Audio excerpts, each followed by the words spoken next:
Have you ever wondered how we get a comprehensive snapshot of a nation's economic pulse?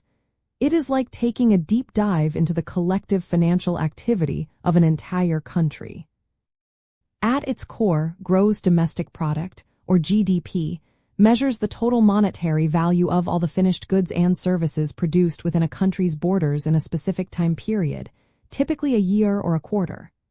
The four main ingredients or core components that make up this crucial economic indicator are consumption, investment, government spending, and net exports. These four components are essential because they representing the different ways money flows through an economy. When we calculate GDP using the expenditure approach, which is the most common method, we are essentially adding up all spending by these key groups. Understanding each piece helps us analyze economic health and predict future trends. First, we have consumption, often abbreviated as C. This is the largest component of GDP, representing all spending by households on goods and services. Think of everything from buying groceries, clothes, and cars, to paying for haircuts or going to a movie. Consumption is a powerful driver of economic activity and often reflects consumer confidence. Next up is investment, or this is not about buying stocks or bonds. In economics, investment refers to spending by businesses on capital goods, such as new machinery, factories, and equipment, as well as new residential construction and changes in business inventories.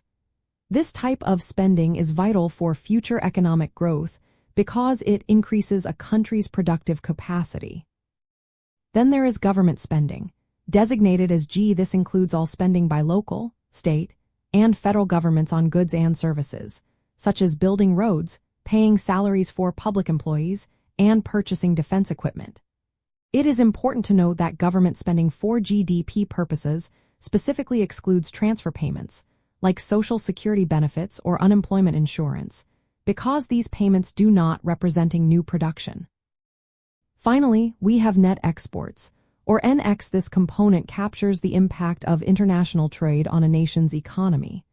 It is calculated by taking a country's total exports and subtracting its total imports. Exports representing goods and services produced domestically and sold to other countries, adding to our GDP.